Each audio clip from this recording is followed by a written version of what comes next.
ایسا شاه جلال باشد کوه بی زوال.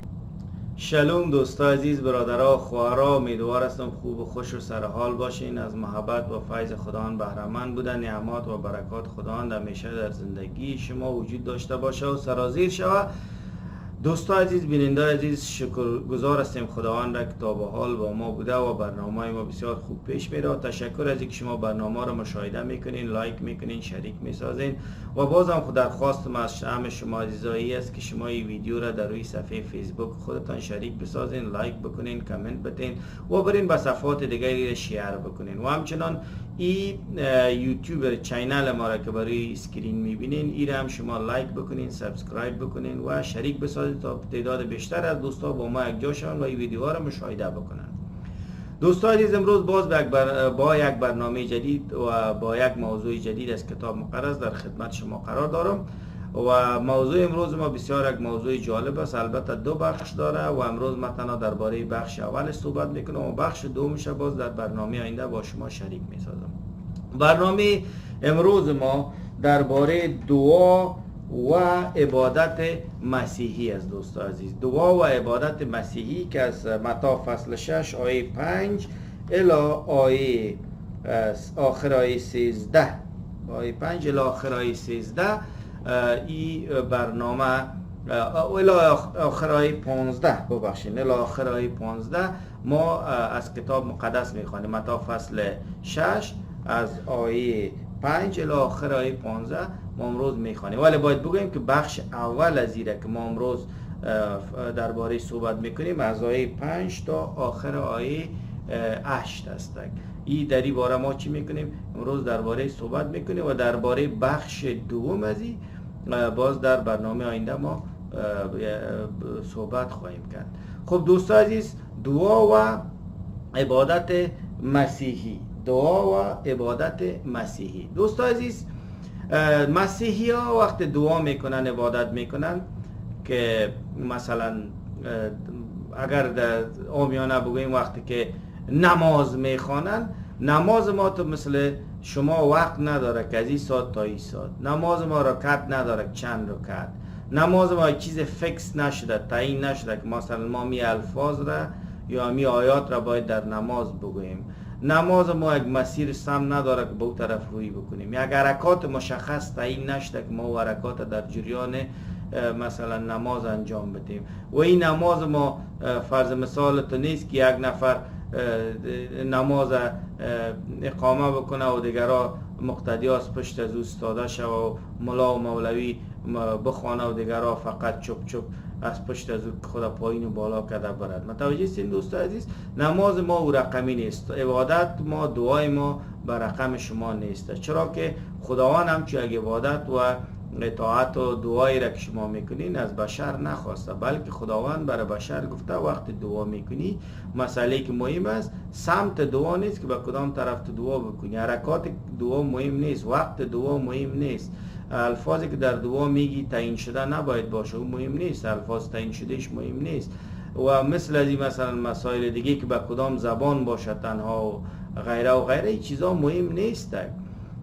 این مسائل اضافگی است، مسائل است که انسان خودش میتونه دربارش تصمیم بگیره. چیزی که در دعا و در عبادت بر ما مسیحا مهم است اویی از دوستان عزیز که دعا و عبادت باید بر مبنای ایمان ما باشه، مطابق به کلام خدا باشه و از قلب انسان سرچشمه بگیره، از قلب انسان سرچشمه بگیره. یعنی چیزی را که انسان میگه اول او را خوب درمی، مثلا او را معنا و مفهوم از او را درک بکنه، معنا و مفهوم از او را بفهمه، واقعا از دل جان و در روح اما چیزی را که میگه این حل شده باشه و او را واقعا چیزی باشه که میخوای را به خداوند بگه. اگر میخوای خدا را تحسین بکنه باید در امون مود و در امون حالت باشه که واقعا بخوای خدا را تحسین بکنه، یا شکرگزاری اگر میکنه یا اگر سپاس و ستایش میگه خداوند را، باید که واقعا از دل و جان و در روح باشه و بفهمه معنای الفاظ خدا. الفاظ باشه که ساخته شده نباشه، تعیین شده نباشه، همون لحظه انسان چیزی که واقعا در قلبش است او را بر خداوند بیان بکنه.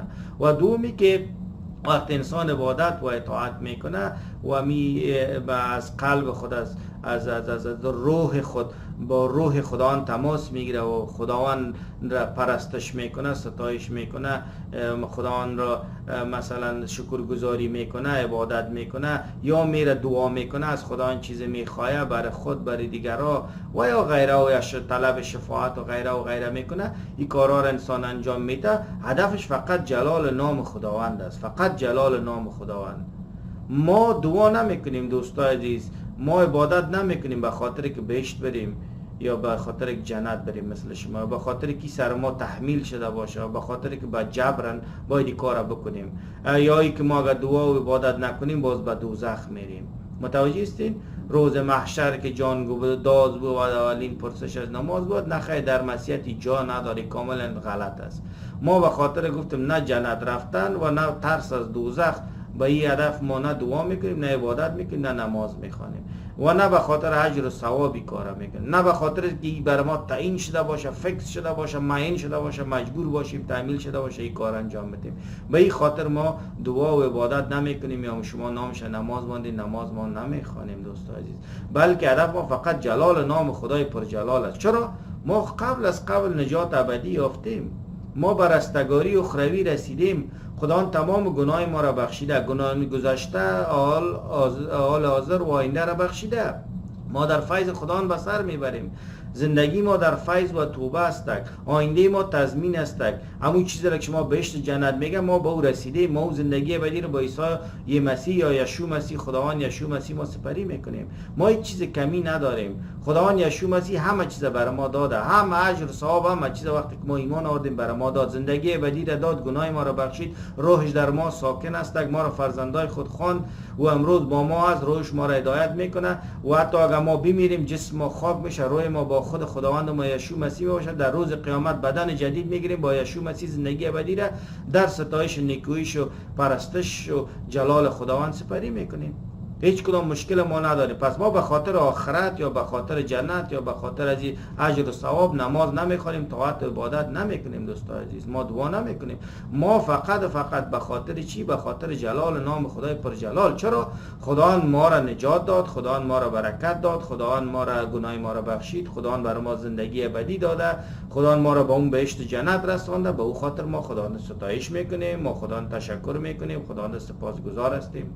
خداوند خودش یک ذات قدوس است، خداوند یک ذات پر محبت است، پر فیض است، قادر مطلق است، خداوند عالم مطلق است، خداوند در همه جا حاضر است، خداوند یک ذات است که کامل است، قابل ستایش است. به خاطر خود ذات خداوند ما خدا را عبادت میکنیم، خدا را پرستش میکنیم، شکرگزارش هستیم دوستان عزیز. و دیگه ای که در دنیایی که ما زندگی میکنیم خداوند از نعمات و برکات مختلف خود ما را بهره‌مند ساخته. در این روی زمین اکسیژنی که تنفس میکنیم، غذایی که میخوریم، آبی که مینوشیم، لباسی که داریم، خانه‌ای که در زندگی میکنیم، یا هر جایی که هر چیزی که از در این دنیا که از خداوند ما برکات و نعمات دنیایی را میگیریم، به او خاطر ما خداوند را تحسین، سپاسگزاری و شکرگزاری میکنیم. پس شما باید فهمیده باشین دوستان عزیز که عبادت ما به خاطر چیز؟ به خاطر که خداوند خودش یک ذات قابل عبادت است، پس لایق عبادت است، ما به او خاطر خداوند عبادت میکنیم. دومی که خداوند ما را نجات داده، نجات ابدی داده، به او خاطر ستایش شکرگزاری میکنیم و در این دنیا از نعمات و برکات خود بهره مند میسازه، پس ما خداوند ستایش و شکرگزاری میکنیم. و دیگه ای که ما دعا وقت میکنیم، دعای ما دعای شکرگزاری داره، دعای ستایش داره، دعای تحسین داره، دعای توبه داره. چرا که ما انسانای کامل نیستیم، هنوز هم از ما خطا و سهو سر میزنه. خداوند ما یشوع مسیح گفته شما در توبه و فیض به سر ببرین، زندگیتان پیش ببرین. پس ما دعای توبه داریم، توبه میکنیم وقتی از ما خطا، اشتباه، سهو و گناه سر میزنه و خداوند گفته او را من میبخشم. و دیگه ای که میبخشیم چی که میگه بخشیدیم، وقتی دهان تا باز میکنی بخشیده شدی. و دیگه ای که ما دعا میکنیم به خاطر نیازها و حاجاتی که خود ما داریم. این نیازها و حاجات در زندگی روحانی ماست که ما در دانستن کلام خداوند رشد بکنیم، در زندگی روحانی خود رشد بکنیم، حکمت از خداوند بیشتر، حکمت الهی را دریافت بکنیم، علم الهی را دریافت بکنیم و همچنان روز به روز اعمال ما بهتر و خوبتر شود برای جلال نام خداوند. و همچنان برای مشکلاتی که در زندگی داریم، مریض می باشیم، گشنه می باشیم، مثلا به چیز دیگه ضرورت می داشتیم، در ترس می باشیم، در خطر می باشیم، یا مسائل مختلف که در زندگی است، بر مسائل اجتماعی یا چیزایی که امید داریم آرزو داریم مطابق با خواست خداوند می خواهیم، ما دعا میکنیم و همین رقم برای دیگرها دعا میکنیم، برای کسای دیگه که در دنیا هستند برای نجاتشان دعا میکنیم، مشکلات داشته باشن، مریض باشن، یا مسائل مختلف که در دنیاست، کشورهایی که از جنگ، صلح، آتشی، برای رفع جنگ و غیره و غیره، برای همین چیزا، چیزی که یعنی در دنیا یک مشکل است و به خاطر از ما دعا میکنیم که رب به ما بگیره، به دیگران و به دنیا، و چیزی که در دنیا قابل شکرگزاری، چی به خاطر ما، چی به خاطر مردم، چی به خاطر تمام عالم کائنات، ما به خاطر از خداوند شکرگزار هستیم، به خاطر ذاتش هم خداوند ما شکرگزار هستیم. از هم مهمتر ما خداوند به خاطر نجات ابدی که ما را داره، واسطه فیض خود و قربانی که برای صلیب انجام داده، ما خداوند خود یشوع مسیح ما شکرگزار هستیم. پس به این هدف ما چی میکنیم؟ دعا و عبادت میکنیم که تشریح شده باشه. ولی در اینجا در کتاب مقدس در متی فصل 6 آیه 5 میگه و اما درباره دعا هرگاه دعا میکنی مانند ریاکاران نباش که دزداران در عبادتگاه ها یا در گوشه و کنار خیابان ها نماز بخوانند تا توجه مردم را به خود جلب کنند و خود را مؤمن نشان دهند. مطمئن باش اجر را که باید از خدا بگیرند همینجا از مردم گرفتند. اما تو هرگاه دعا میکنی در تنهایی و در خلوت دل پدر آسمانی را عبادت نما و او که کارهای نهان تو را میبیند به تو پاداش خواهد داد. وقتی دعا میکنید مانند کسانی که خدای حقیقی نمیشناسند وردهای بی معنا تکرار نکنید. ایشان گمان میکنند که با تکرار زیاد دعایشان مستجاب میشد، اما شما این را به یاد داشته باشید که پدرتان قبل از این که از او چیزی بخواهید کاملا از نیازهای شما آگاه است. وقتی آیات میخوانی دوستای عزیز، کلام خداوند را میخوانی، کلام مستقیم خداوند، میبینی که محمد کاملا برخلاف کلام خداوند عمل کرده و محمد این کار را به ضد انجام داده. در اسلام محمد این کار را به ضد انجام داده و این کار را اما تو خود پلان شده انجام داده، یعنی چیزی که در کتاب مقدس برخلاف از این عمل کرده. میبینیم که در کتاب مقدس چی گفته؟ گفته که وقتی که دعا میکنی مثل ریاکارا نباش که در جا و در گوشه و کنار و در عبادتگاه و اینجا نماز بخوانی که باش که مردم هم تو را ببینن که اینه تو نماز خوندی. اسلام ببین میگه در هر جایی که چیشی تو برو نماز تا بخوان. این نماز چی داره؟ حرکات داره. این نماز داره الفاظ مشخص داره، وقت مشخص داره، چی که مردم ببینه که اینمی آدم نماز میخونه. کتاب مقدس چی میگه؟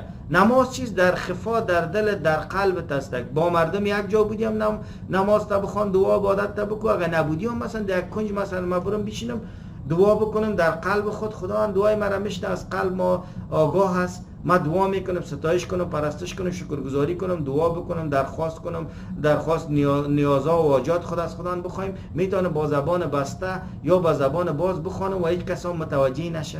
چی ضرور است؟ اگه عبادت است، تحسین است، شکرگزاری است، هر چیز است، من میتونم او را انجام بدم. اگر نام خدا را جلال دادن است، ما بدون از اینکه برم تو خدا پایین کنم، رکوع کنم، سجده کنم، پایین شم، بالا شم، میتونم در حضور مردم که مردم ببینه. این خود رکوع و سجده و تا و بالا شدن و ششتن و خیستن این چیزایی است که مردم متوجه شد که نمی آدم این نماز میخوانه. ولی خدا چی گفته بود؟ وقتی تو عبادت میکنی نباید که عبادت طور باشه کس دیگر تو متوجه بسازی که من عبادت میکنم. چرا تو بر از او عبادت نمیکنی؟ به خاطر خدا عبادت میکنی. متوجه هستید؟ به او خاطر مسیحا رو ببینید در روز یک شنبه که میرن در کلیسا جمع میشن، یک وقت دعا میکنن، هر کس همون لحظه با صدای بلند یا با صدای پخش یک دعایی میکنه. در روز تنها مسیحا هستن به هدف دعا جمع شدن، در انظار مردم این کار نمیکنن. مثل مسلمانان نیست که الله اکبر بیان آذان بتن کل مردم بشنون. برادر در سابق لاسپیکر نداشتین، مردم صوت نداشتن، متوجه هستین؟ شما آذان میدن که مردم وقت نماز تون غلط نکنن. حالا چرا در شهرهای دیگه شما آمدین لاسپیکرها رو بلند میخوانی باش که آذان محمدی به گوش مردم برسه؟ بله آذان است که از جانب خدا نیست، یا آذان است که از جانب محبت است و اینمی خودش ریاکاری است، اینمی خودش تظاهر است که به گوش مردم برسه. چی برسه؟ به این که ما دعا میکنیم به مردم چی؟ مردم خودش امروز ساعت داره، امروز مطابق با ساعت مردم میفهمن که کدام ساعت نماز است، میرن در روز نماز خدا میخونن. اگه بخواین بیاین در غیرش تو صدا کنی نکنی نفر تایم خدا میفهم، اگه نمیایم نمیایم. متوجه هستین؟ و یک موضوعی جسته که دیدیم که در کنار خیابانا ببینی که یک نفر در نیویورک سر تاکسی خودش شته نماز میخونه، یک نفر ببینی که در میدان هوایی مسلمانا رفتن، یا ببینی که در پارک مسلمانا جمع شدن چی ما نماز میخوانیم، ببینی در روی سرکا در امریکا در اروپا در هر جا چی ما نماز میخوانیم. این کلش تظاهر است، ریاکاری است. به خاطر خدا میخوانی ها برو در خانه‌ت بخوان، به خاطر خدا میخوانی ها برو در گوشه بخوان، به خاطر خدا میخوانی ها برو در داخل تاکسی بخوان کس نفهمه. متوجه هستین دوستا عزیز؟ یک مشکل اسلام. مشکل دوم دیگهش که است، ما مسیحا میگه وقتی که دعا میکنیم وردهای بیجا را تکرار نمیکنیم و وردهای بیجا را ما تکرار نمیکنیم. در اسلام هم تا که زنده استی در رکوع هم امور میگی، تا که زنده استی در سجده هم امور میگی، تا که زنده استی در نماز هم یک گپ هر روز گفته میری. در بینش آیات ها را فقط چنج کرده میری، دیگه کل چارچوکات نماز هم یک گپ است، اون امور بر بر بر بر بر گفته میری. برادر، خداوند گفته بود که این کار نکن، محمد گفته این کار بکن. خداوند گفته بود که در روی سرکا و سر تاکسی تو در پارک و دیگه تظاهر نکن برادر، یا اذان به جای نته. محمد گفته بکن. متوجه هستین؟ حال سر محمد هم گپ نمیزنیم. ما مسیحا که هستیم برادر و خواهرا، فکرتان باشه که وقت ما و شما عبادت میکنیم میتونیم در خفایی را بکنیم، میتونیم در یک جای تنها بریم، حتی با برادرها و خواهرای خودمون که جمع هستیم بر از اونها نباید نشان بدیم. یعنی با عبادت ما این رقمیه. بعض دوستا را ببین که میرن که فرض مثال در یک جای غذا میخورن، در یک رستوران بلند بلند دعا که چی که مردم بشنوه. برادر چی معنا داره؟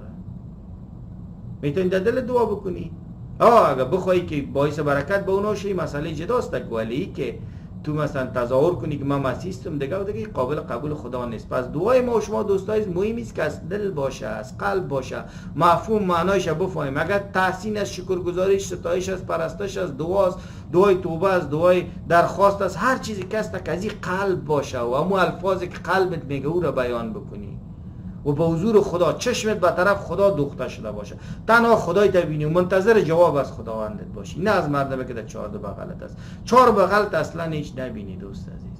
و دوم دیگه ورده های بیجا را تو نباید تکرار بکنی مثل از اونا. ورد بیجا، الفاظ بیجا، کلمات بیجا و تکراری نباید تکرار بکنی. چیزی که در قلبت است او را به خداوند بیان بکنی. خدا می قبل از اینکه تو چیز بخوای او را خداوند درک میکنه و میدانه.